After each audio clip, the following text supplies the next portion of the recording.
For those of you who are new, this is our more or less monthly masterclass where we explore things to help you future-proof your life and your work. And this month, we are super excited to have Jacinta, who is going to talk to us about the rise of the interim executive.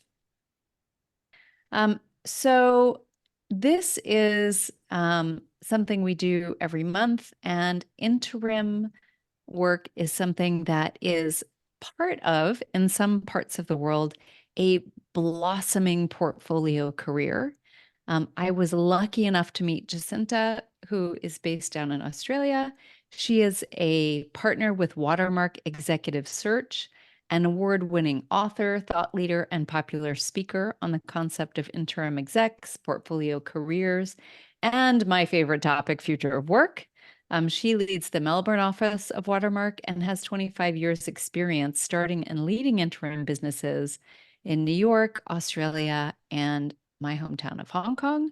So she really has been around the world, seeing the trends. She advises corporates and governments on executive interim marketplace, and speaks to boards and business leaders looking to stay abreast of the way that organizations are engaging executive talent.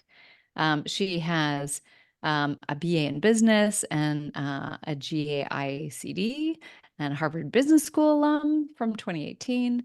She's APEC Council member of ASEC, which is the Association of Executive Search Consultants governing body, and has an award for excellence from them, which is a global recognition for her services to executive search. So welcome, Jacinta. It's super great to have you here and sharing your expertise with us. An absolute pleasure. And what an interesting group of people we've got. Fabulous to meet you all. Really looking forward to a good discussion. Yeah, always interesting. So I want to get a little bit personal because this is an expertise that, for me is somewhat new, and you are such an expert, such a deep expert in it. So how did this become an interest of yours? It's always funny, isn't it, Dana, when I've been doing this for 25 years now, and I love it. And so aren't I lucky that now it's sort of on trend to some degree, because I'd still be doing it even if it wasn't, and for a long time it wasn't. So I run a search business in Melbourne as part of Watermark, and search, we all know the sort of the parts of a search business. We're probably very familiar with the executive search, which is a very mature product, and you all know how to engage with that. And this interim piece is the newer part of how people are engaging executive talent. We also have a board practice, and a lot of people know how to engage with that as well. But this interim piece has really sort of grown up before our eyes. And so, yes, I've been doing it for a long time, and I love the pace, and I love the problem-solving side of it. I love the matching side of it. I love hearing a client's problem. I love hearing about people's careers. And the buzz I get from the connection of those two has kept me going for a long time. But why is this now a thing, and why is interim all of a sudden, topical, I suppose? Because a lot of people, your careers will have had 20, 30 years in an executive traditional role, and you pop your head up often for the first time and think about your future and think about, how do you future-proof? And all of a sudden there's this thing out there which is interim, and you're like, hang on, where'd this come from? I was busy being an executive and I didn't know this existed. So it's sort of been bubbling away for a long time. And I think COVID probably helped to shine a light on it, basically, where I often think of the demand and supply side. So companies as the demand side, where companies need talent, and the demand side is people. And the thing that's changed the most over the sort of 20 or 30 years that I've been doing this is the supply side. People are choosing to work differently and take some control of their own career. So you've probably always had a demand side where companies have said, I wouldn't mind accessing some talent sort of on a shorter term basis. But the tsunami effect has come from the supply side, where people are taking agency of their own career. And the language I often use for interim is sort of when people are borrowing talent. And I use that sort of from the David Ulrich HR terminology of, they talk about people in terms of build, buy, borrow, build your talent in HR. And I think of our interim practice where you can borrow talent. And the ability to borrow talent is something that everyone has cottoned onto. And that's great that companies have cottoned onto it, but you actually had to have the people who wanted to do this. And so that the meeting of that supply and demand, I think, is what's made this a thing recently.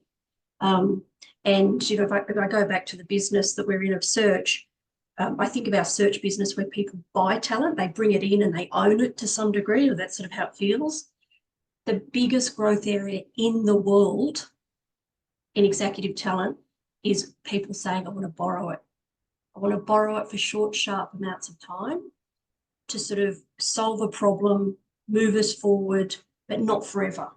And so it comes back to that sort of future-proofing of when you talk and sort of we write a lot about it's going to be a skills-based narrative, because what people are borrowing is a skill set for a point in time. So it very much links into how do we prepare ourselves for the future and to be working. You need to be thinking of your own skill set. Not I'll get into this, I'm already running ahead, but you know, what do you bring to the table and what problem do you solve for a client? And that's more than just I've been a CFO for 30 years, or I've been an M&A, or I've been in HR. You've got to have all of that. That's a given. But now, what recent current problems have you solved for a company? Because that's what people are saying. I'd love to borrow that for a piece. That is fascinating. And I can see, because even in doing the research for Future Proof, reinventing work in the age of acceleration, I remember that tours of duty were a thing. So people were saying it's not a job for life. You have to think about the fact that your job will be, you know, learning and growing within a set time period. And then maybe it's within the company or a different job.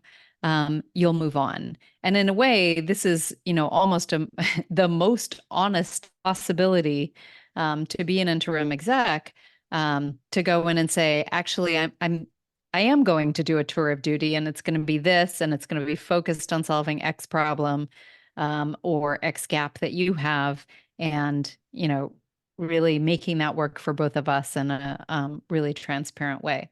So, Jacinta, we had tons of questions that people asked, but you so kindly offered to put some slides together. So why don't you share some of those to preempt some of those questions? You've got a lot of great nitty-gritty information, and then we can go into my thousands of questions and other people's questions after that.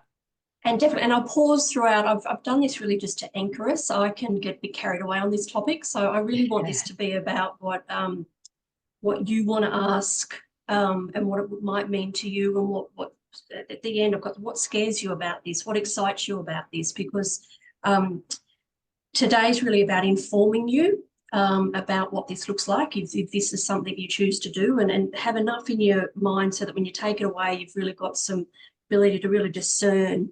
Often when I'm talking about this, I sort of say to people, it's the knowledge itself is helpful, because even if it's not right for you, at least you're informed, and then then you can genuinely make a decision. So let me just share some slides, but we'll also have some. In the invite, we'd sort of said that tonight was going to cover a couple of different areas. So this is what we'd had in the invite. So I've really sort of done the slides to mirror that. And I wanted to start by sort of just putting some definitions out there, right? This is can often be called either contracting, fractional work, the gig economy, and the beauty of the newness of this is it hasn't actually landed on a global word yet that defines it. So often it might be what's in your marketplace, or how do you define what this is? But a couple of definitions. A portfolio career. I think of a portfolio career as if you are switching from a traditional permanent role, which is one company, 52 weeks a year, a salary drip fed to you, and you're switching that sort of one employer model for a bucket of things that are now going to make up how you get your money. And so that's that image on the right where you're usually at a stage of life. It's not an age thing. It comes to you when you're at a stage of life. And I will often as people are talking to me about this, you run towards a different way of working. And when I, rather than running away from something else, and I think that's a really important distinction, because working this way doesn't make it easier than getting a permanent job. It's quite a concerted and consistent effort to consistently keep yourself busy. But when people are ready to do it, they know they're at a stage that I no longer choose to have a traditional role and I want to work differently. So that's that sort of running towards it. And that's the portfolio. I put those buckets up there just as a bit of a visual to sort of say, when you are now working differently, it often means that you are going to be getting different work from different places. And that can look different for everyone. The beauty of this area is there's no set formula and you can write your own script, which is lovely. But the way that you would often get paid work, so people might do this because they're also doing elder care, grandchildren care, running marathons, writing books. There's a whole lot of reasons people work differently. But how do you get income coming in? People will often get work through their own network, which is the biggest, the best, and without a doubt, the area that most people should focus on most. Just like finding a permanent job, there's no replacement for you reaching out to your network to be able to source your work. There's brokers, and I put us, the companies like me, into a broker model. There are people whose business it is to be able to facilitate and introduce work to you. That's a growing market. And there's not, when I said Interim's the biggest growth area in executive search, my measure for that is that every single executive search firm in the world, is desperately trying to start an interim practice, because they know that this is where talent is now being acquired. And you all know the big Shrek firms, etc. Every single one of them over the world is trying to start this business. In the past, as an executive search firm, you had permanent search, which we know you had boards, and you probably also had some sort of advisory service where you did coaching or board reviews, etc. Those business units still exist, but there's not one single one of them that isn't trying to start interim, because when the calls come to our business as an executive, 50% of the calls go to the permanent search business, and 50% of the calls coming from a company say, could I borrow some talent? Wow. Now that's amazing. Yeah. And those numbers are replicated around the rest of the world. And that suggests companies are really looking at this and saying, borrowing might be a smart way to go. So a broker model, if I go back to that, so those buckets, another way that people often think about a portfolio career, they're at the stage where they've got a couple of boards, 1, 2, maybe 3 boards. And then other people have a bucket that I've sort of, other income. People might, anything, sell shares, Airbnb their home, have an inheritance, you name it. They do all sorts of other things. And I'm now going to choose to work a bit differently. So that just sort of sets up a portfolio career, is where you're trading a traditional perm role where you're employed by one employer, and often traditionally that would negate you having any other contract with anyone else because of IP, etc. And now you sort of have multiple places you get your money. What's an interim executive, if we take it down? That's that sort of the broker or the network buckets where you are coming into a role on a temporary basis to solve a problem. The 2 main reasons that clients call us for an interim executive is they've either got an executive position that needs to be filled urgently. So someone around the C-suite table, one of the direct reports to the CEO or even the CEO, has left or been asked to move pretty quickly, and there's a help moment. We need someone to sit in that seat and do that job. The other reason that clients call us is because you've got your full executives, no one's left, but we're trying to solve a business problem where we want to borrow talent to make us deliver on this problem and solve it quicker. So a project type approach, or sitting in the seat. They're the two reasons that someone gets someone in on a temporary basis. A fractional executive, it's a word that's more common in the US as a terminology, and that will often be part-time employment where you have multiple. So you might work 2 days for one employer, 2 days for another, and 1 day a week for someone else. So a not dissimilar way of working. The interim executive that I work with, you're more likely to be all in for one company for 6 months for a period of time, but it doesn't mean that, you know, again, I said, you get to write the rules. Some people who choose to do this say, my ideal is 2 employers, 2 days, 2 days, and have a day off. So the rules are pretty open. Just some, I thought I'd look at the size and scale of the market, because it's all well and good to say, you know, bring it right down micro, but I wanted to just step back for micro and sort of put some numbers behind why I'm suggesting this is the biggest trend that's going out there in talent at that executive level. You can see those numbers down on the bottom left-hand side that, you know, a $4.4 trillion business. This is big business. This is bigger than it's ever been. So, you know, I won't read those. You can go through it. But in the predictions there, I thought that was quite interesting. The US numbers, you know, but I'm giving them because they are pretty reflective for Europe and for Australia. A little less for Asia, and I want to get into that, you know, a bit more, because the majority of the audience there's a lot of England people, but I know Diana's based in Asia, so we wanted to have quite an interesting conversation, so we'll pick that up. The UK, for those that are on the call from the UK market, this is very mature.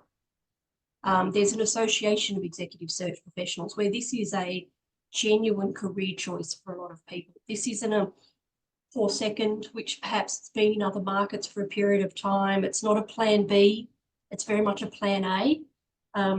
And the marketplace and the size and the scale of the UK, the example I'd use is I might work on 200 or 300 jobs a year. In the UK, there'd be 200 or 300 firms that work on 200 or 300 jobs. So that the size and scale is just completely different than what we have. You know, and each market will have its own. But there's some numbers there that I thought might be sort of, you know, a good basis for us to just sort of understand the size and scale of why this is growing and the trajectory of what people are suggesting it's going to become. And when you think about, as I said, if 50% of the calls, I don't know that it'll be 50%. I think, you know, traditional companies might, you know, end up with a model that says 60% of companies have sort of their employees as bought employees, if that's the word, buy, borrow, build terminology, where someone's a permanent employee and they are your business as usual executives. And they might sort of have an acceptance to say 40% of people can come in, come out, because you do have to have, you know, business continuity, you have to have knowledge transfer, you have to have corporate history. I'm not suggesting this is every role ever, but what I am suggesting is that it's growing and will continue to grow. The other interesting thing is I work with executives at sort of the C-suite, but what we're seeing as well is that the younger generation coming through are entering the market with a gig mindset.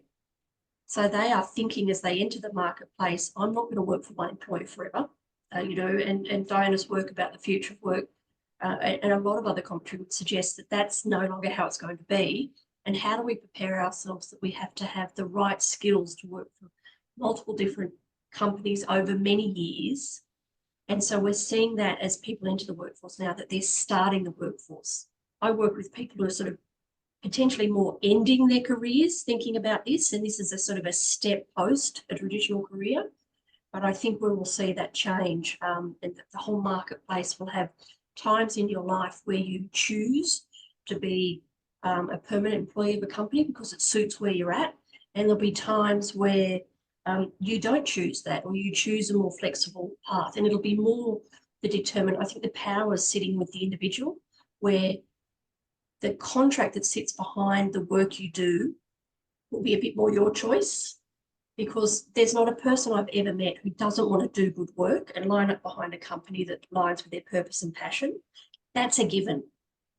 I think the thing that's up for grabs at the moment when we talk about what's changing in the future of work is the contract that sits behind that. is now, traditionally companies had, you know, essentially our way or the highway. You're a permanent employee, there's one model, these are the rules. And I think what we're seeing change is that, you know, the contractual side where companies now have to offer you, say, a choice of 3 or 4 options. Do you want to be permanently employed? Do you want to work on a part-time basis? We want your skills. We need your skills to deliver what our business is going to deliver. And we're really flexible on how we'll engage with you, what suits you. And that's a huge change.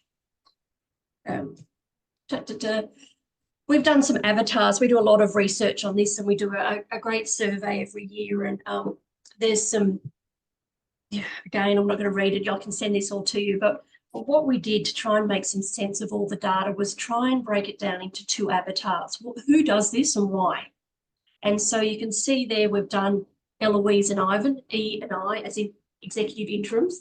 And we really sort of said, what are their age? What do they earn? What types of roles? Now, there's a lot of data that sits behind this, but we've bubbled it up to sort of say that, you know, you can see there, probably post-50s for the most part, the people we work with. Doesn't mean that's the only people who do interim, but it is people that we have on ours. You can see they usually sort of come into government, health, not-for-profit are really busy, the types of companies that want them. And the lady has some board roles and does some interim. You can see the gentleman, Ivan, does a bit more consulting through his own network. And Dana and I had an interesting conversation the other day where we were saying, this is maturing as a market, but in the before interim becomes a marketplace, in its earliest stages, it's a self-sustaining model where there's a lot of people out there, and a lot of people you know probably do this work already, but they don't necessarily say, I'm an interim executive. What they might say is, I consult. I help some companies that I used to work for. And they themselves mightn't have the words, and or the market they're in hasn't sort of developed enough maybe for it to be a marketplace to sort of say, at the moment, I've got to find my own work, but maybe there's others who can help bring work to the table. Down the middle of those 2 avatars, we've got what we call power skills. So in essence, what companies are putting money on the table for is someone to come and help them solve a problem. What they love about interims are these power skills. They are not the skill that gets you in the door. They're not the skill that's the money's on the table for. The money on the table is for the problem you help them solve. So there has to be some sort of domain expertise. If a client rings me and says, I need the CFO of a hospital, they don't want someone who'd like to be the CFO of a hospital.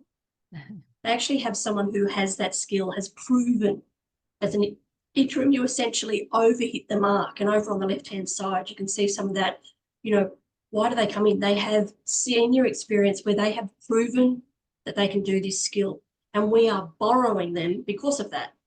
And they overhit the mark. And then what the clients tell us they love, over and above that they have the skill here, is these power skills.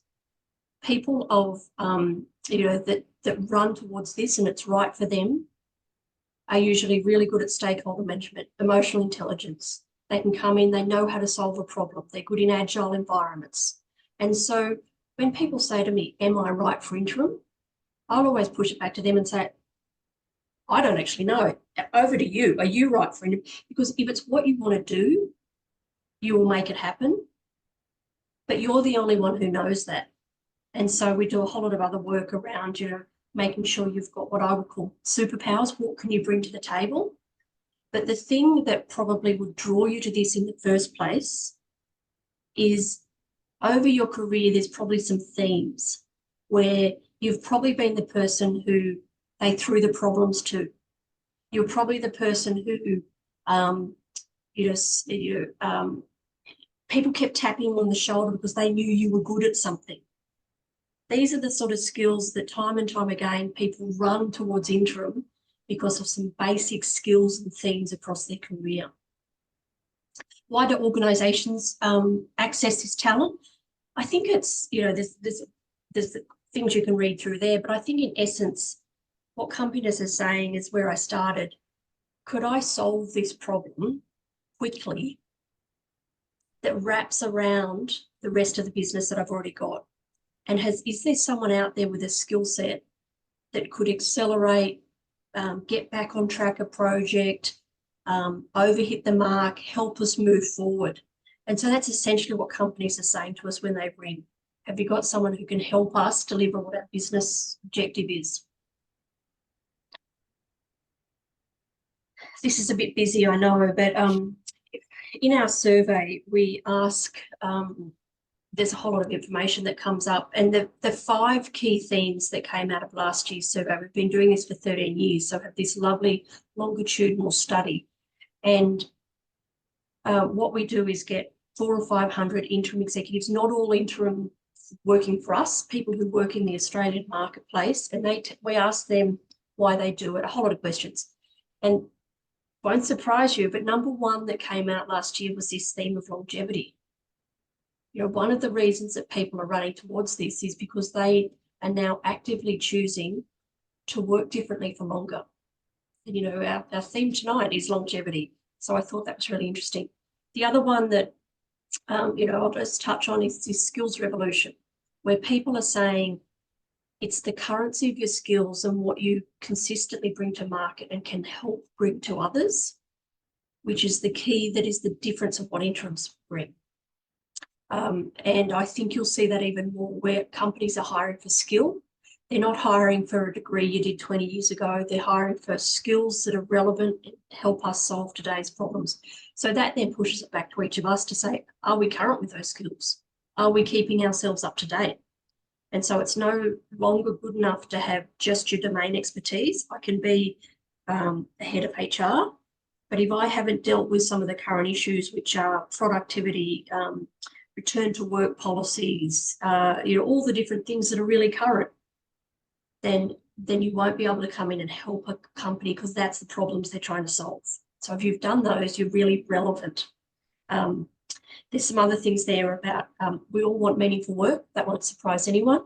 But what I think is different is we're now allowed to admit that. And I think that's really interesting. And then you know, this adaptive leadership and agile. I'll send you the through Diana. I'll send you the report. Because there's some data that sits behind that. But I just read that longevity and what we're talking about. I thought was really interesting.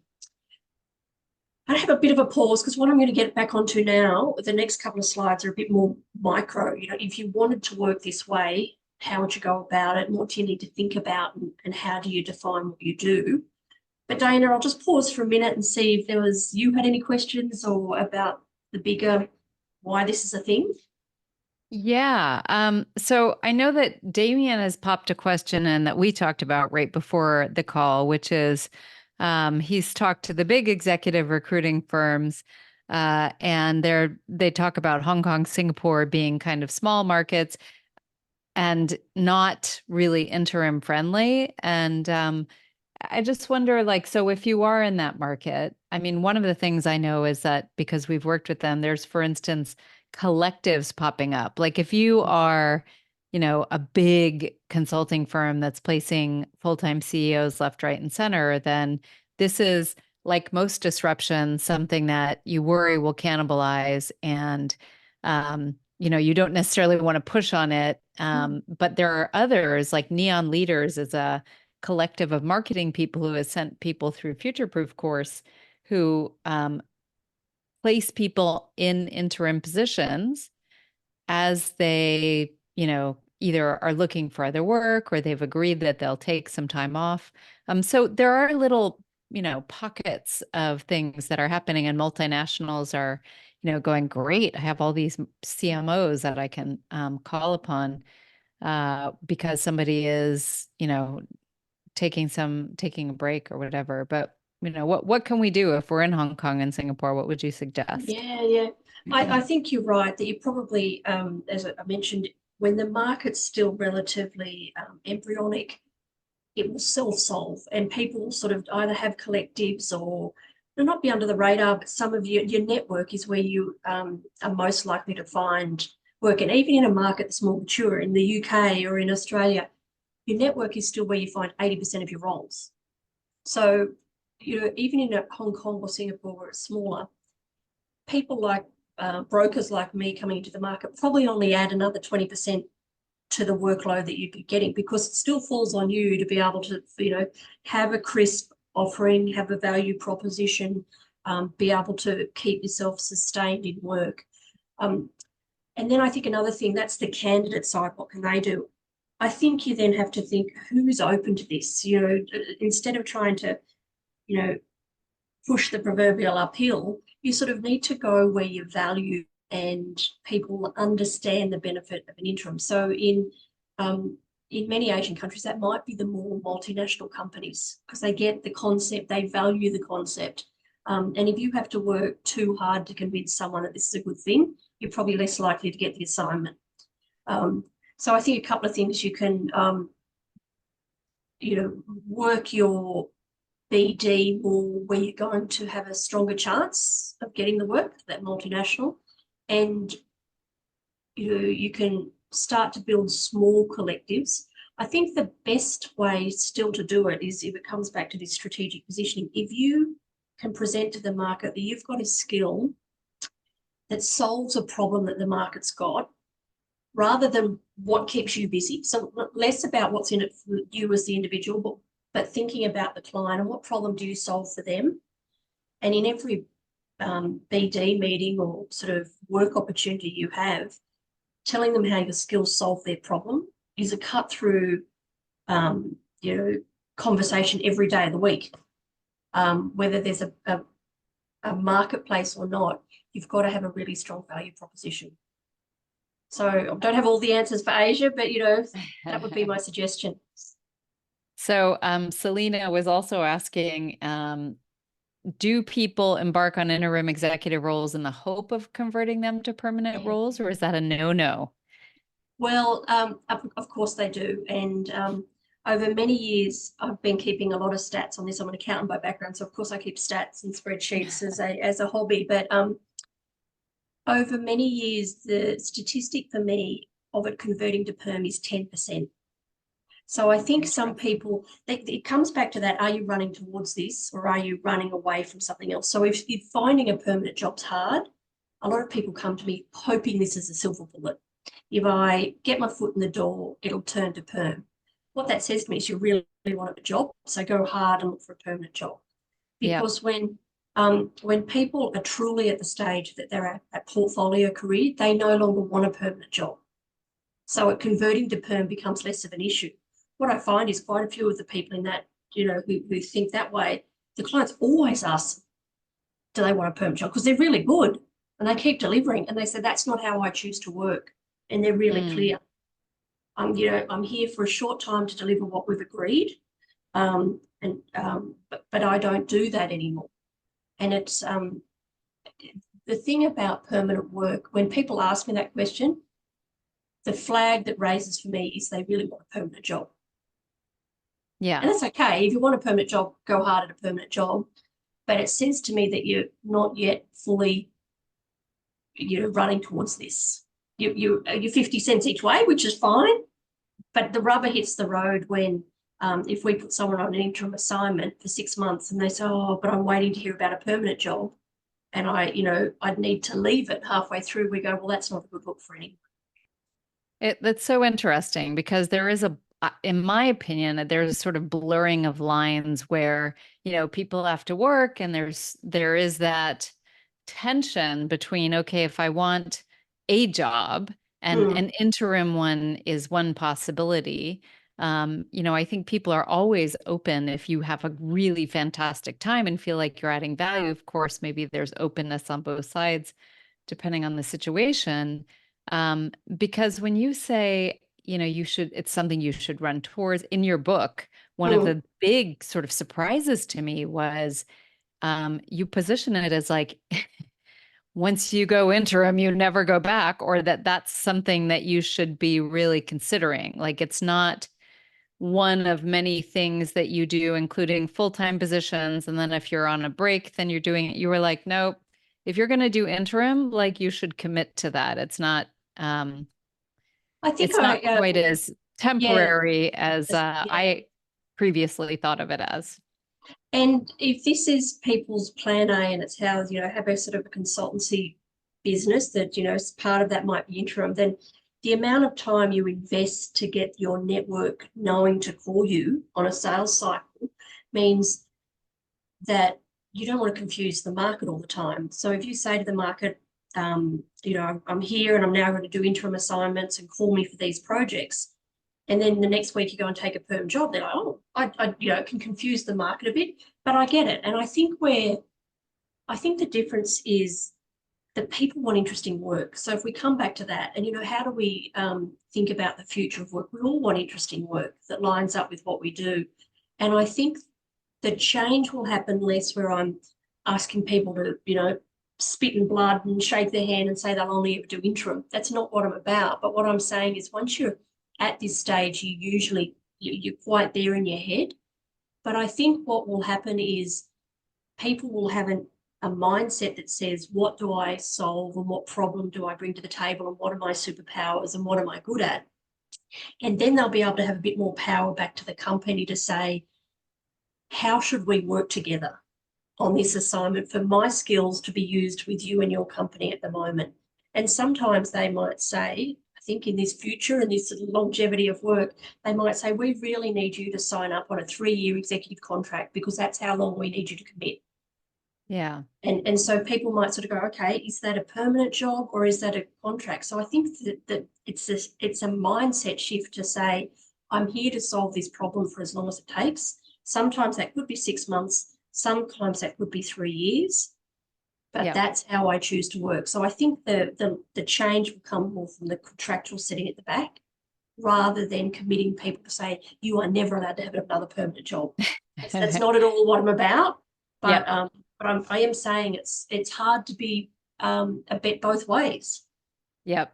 So can we take a break from slides? Because there's so many questions that I want to go to the questions.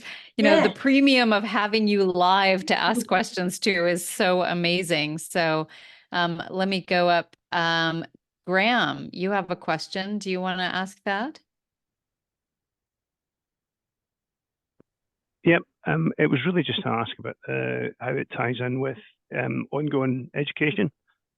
If we're going to move to an environment where people are doing more and more interim jobs or contracting jobs, how does that tie in with people doing executive education and professional development whenever you're employed? That's something traditionally your employers picked up. I think what you'll see is more and more people take control of their own career and their own learning and development. So there may be opportunities if you're with a client to learn a new PMO skill if that's what's needed for this project. But I think the learning side of a company that you're there forever for 30 years and they put you through different learnings on that journey, I think you'll see less of that's the company's responsibility, and I think you'll see that it becomes the individual's responsibility. And I think that's a good thing because rather than saying all responsibility is abdicated from the company, because then the individual can choose their own learning and what do they run towards, what are they interested in, and actively move towards the learning areas. I'm sure if there's assignments you're on and you say to the company it'd be beneficial for this project if I went and did this quick course, there's ways to negotiate that. It's not that companies aren't invested in upskilling people, but individuals are saying, I'm the one that's in control of my destiny and I'm the best one to choose what learning I do. It's interesting because I see the future-proof course and community as kind of that upskilling for a lot of people with portfolio careers who might not have that access. So that's why we started doing these webinars and they've been so popular because, we talk about things like Interim, we talk about conversational AI, and it's just that perpetual learning that people want. And the conversation, interesting conversation with a diverse group of quote unquote colleagues. Gwen, you have a question. It's sort of. Oh, sorry. Gwen. Yes. Hi, Jacinta. It's sort of an observation stroke question. So I'm in Hong Kong, so kind of as we've already talked about, interim roles or contingent workforce isn't quite as common. And, sometimes in my mind, I chalk it up to the fact that people don't get as long maternity leaves, and maybe that's why there's not as much of a demand. And that, is it primarily women who have made a career from some of this? And, I don't know, like maturity of markets, values within that society. But then the other kind of connection or question I had is, in the HR people profession, you're hearing more and more companies moving to skills-based hiring. So we're talking about well, okay, there's two ways to look at it. One, we're talking about permanent hires. So we're no longer hiring people based on education, but what skills do we need and how do I match them? It's also a way to better leverage the talent that you have within your workforce. So I'm also wondering if at some point these worlds kind of start to merge together, the perm and the contingent world, because we're starting to hear some of the same dynamics, some of the same terminology. Do you think this is more the future of work, that we do become more skills-based, we do become more agile, and this is sort of a road that we get there? Or how do you view? Absolutely, Gwen. I think that, in this glorious future that we all talk about, but what you will see is people will have the choice, and the power sits more with the individuals than the company. And that's, I think, one of the key differences, because you will be able to have a bit more control with a company to say, the work's interesting, I line up with you, company ABC, and the way I would prefer that engagement to be is I like flexibility. I feel a bit funny if I get more than 2 years, I start to get itchy, and I'd like this to be a 2-year contract. You might say, I've got little kids, I'm knee deep in mortgages and school fees and all that sort of stuff, and I need this for the next 5 years to be a permanent employed role, so I know exactly what salary I get. And what I think you will have over time is have different premiums on some of those products that you can choose as an individual. You can maybe choose a slight premium if you do shorter, sharper contracts of work. You maybe take, 90% salary if you want it permanent and you need it locked in. And so I think I can absolutely see a way that that's how it works. I want to come back to your point about maternity leave, because I haven't seen maternity leave be a reason that a company call me for about 5 years, because the nature of interim is something's happened that's urgent that the company hasn't had a problem to solve. Now, maternity leave, is coming. And if you don't, bad for you, company. You've got 9 months to know this is coming, maybe 6, because someone mightn't tell you. And so you have a whole lot of other mechanisms that you can draw on. You can pull succession planning, you can pull a long-term hire, there's a whole lot of things you can do. So the nature of traditionally, that probably once was what it started. We've moved a long way from that as a reason that companies call us. I'm absolutely okay if they do call me for that, but it's just the nature of where we've got to and the talent and what they're bringing in that I work on is more mature than that. And one more quick question for you then.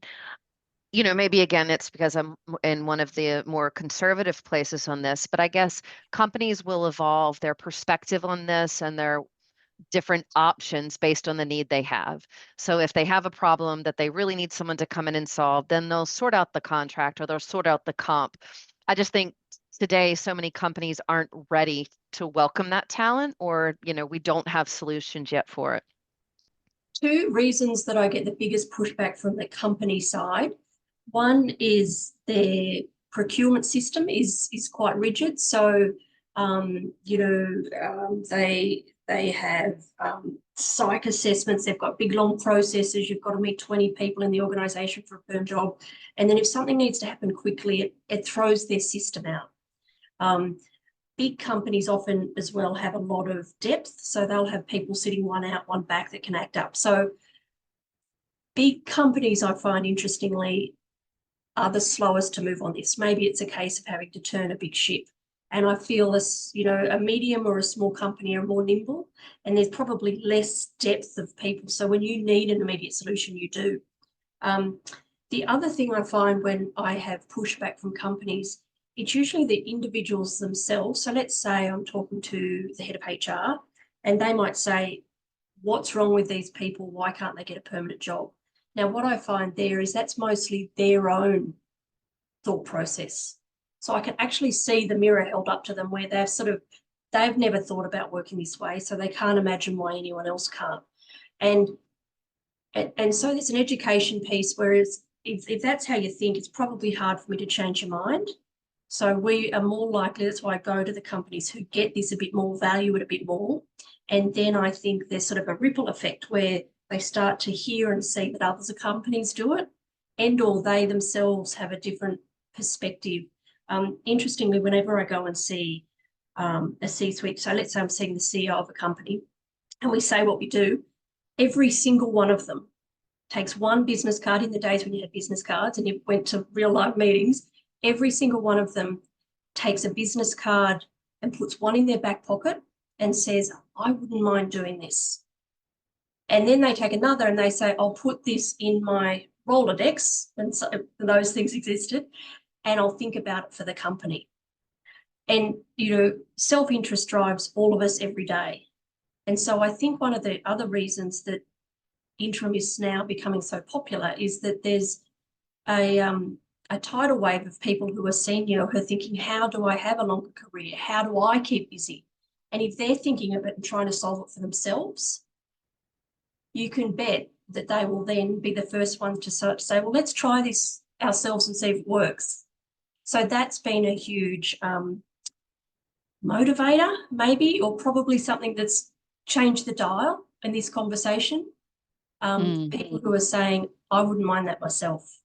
It's like, be the change you wish to see in the world. Yeah.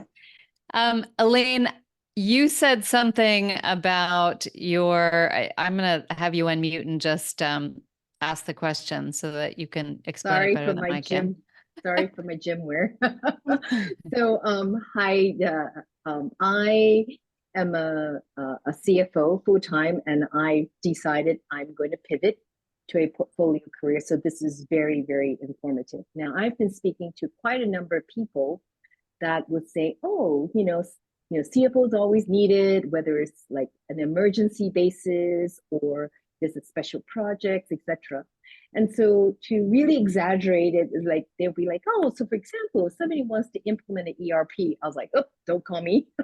Because I'm really not interested in like very detailed hands-on. I don't mind being hands-on, but that isn't the type of work that excites me. And now to exaggerate that point a little bit, so usually after I talk to them, they're like, hey, would you like to do business development for me? Because I think I come from the position where I kind of can connect the dots of the business sense, right?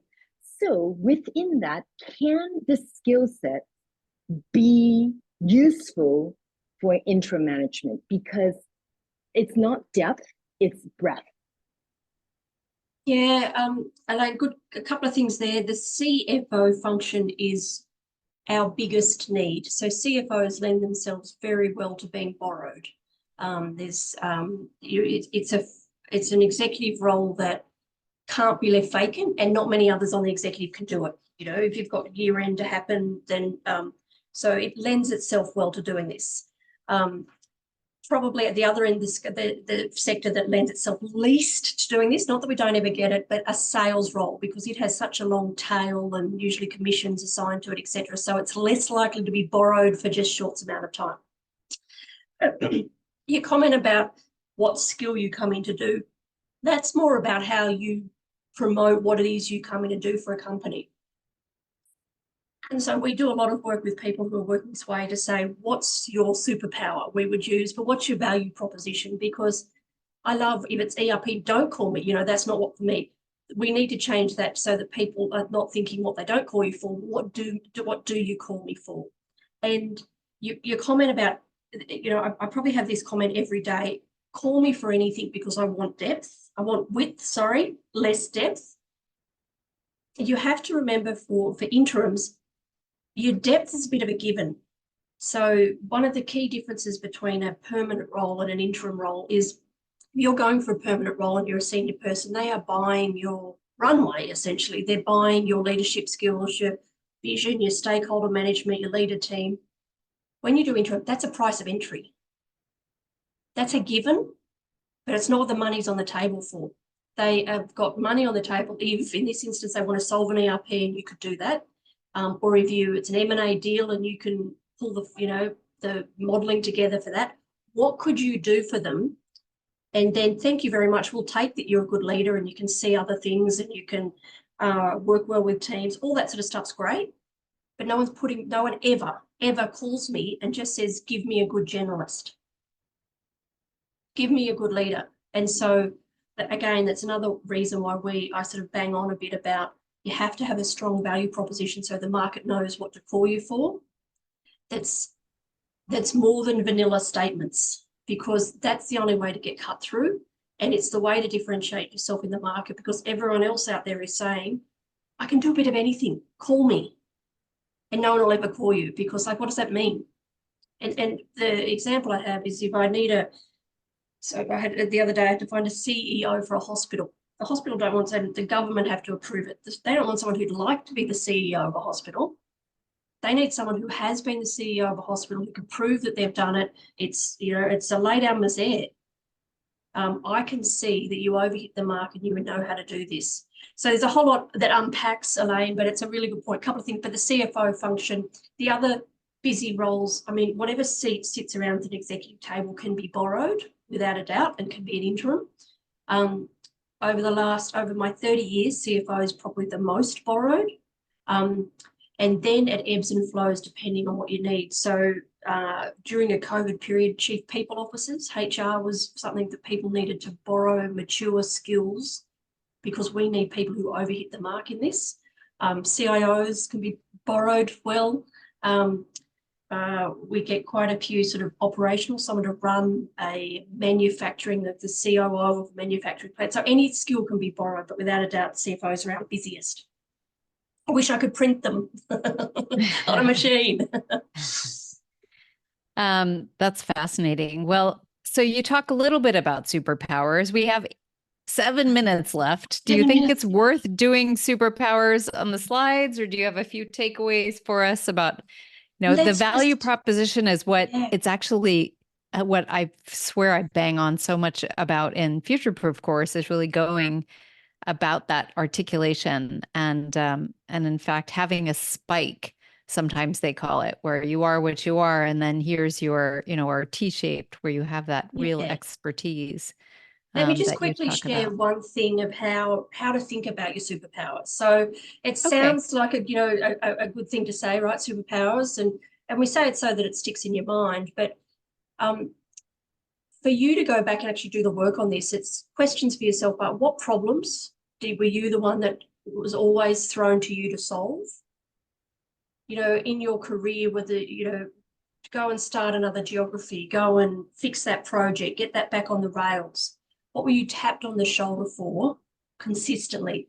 And sometimes it's the things that you take a bit for granted. So, and ask 2 or 3 trusted work colleagues, you now work somewhere else, what would you call me for? And they might say, gosh, Elaine, I'd call you for the ERP implementation. You're like, you're thinking, I hate them. But what the market's telling you, as loud as you can possibly hear, that's what they think of you for. Now, you either have to reconcile that or reframe what you do for them. But, and if they might say, gosh, I think of you as, every month then was on time, every time, it was never a problem. And you're like, oh, of course it was. I had to. That was my job. But it's the market telling you, I've worked in a lot of places and no one else did that like you do. So again, is that your superpower? And I go on because clearly it helps a broker like me if I know what to call you for. But if this is how you work and into the future of work, we are going to, and Diane said she sort of bangs on about it as well, and so do I. And the reason being is you have to stand out from the crowd. There is no one that cares as much about the work you do as you, or how busy you're kept. And the best way to keep yourself busy, either perm or interim, this is just, is to tell people what you can do for them. And I know we all get a bit, when we're looking for work or jobs or whatever, we get a bit, I need a job, me, me, me. If you flip that and solution sell, what do you bring to the market that's a bit different? you get cut through in the market and could keep yourself busy. Then you can do a whole lot of other work around what's the market you approach and who buys you, and there's a whole lot of other stuff. But the core of it is, if you know what you do well, better than others, that is a breakthrough moment for you. It takes a bit of work to do as well. It's not, it sounds easier than it is. Yeah, fair enough. And I think, sometimes it changes because the environment changes or your willingness to work in certain ways changes. So absolutely. And I think to your point, Dana, there's a whole piece of work around what you bring to the market, but then you've got to front in what's the market needs solved at the moment.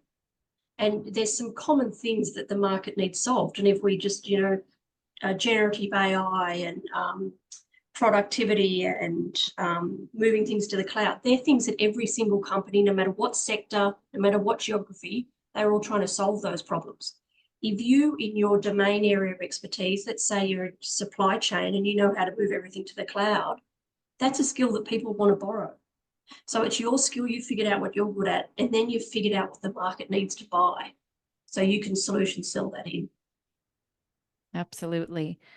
Well, we have time for one more question for Jacinta. If you, gosh, that went quick. I obviously it always does. Sorry, that's why I wanted to stop the slides because I could see the chat kind of blowing up a little bit. So, yeah. Otherwise, I guess what would be for you? You've kind of seen who's on the call, et cetera. What would be the key takeaway for you in terms of what people can go and do tomorrow when they wake up? I feel like you're clearly on this call because you're thinking about how you think about your career into the future.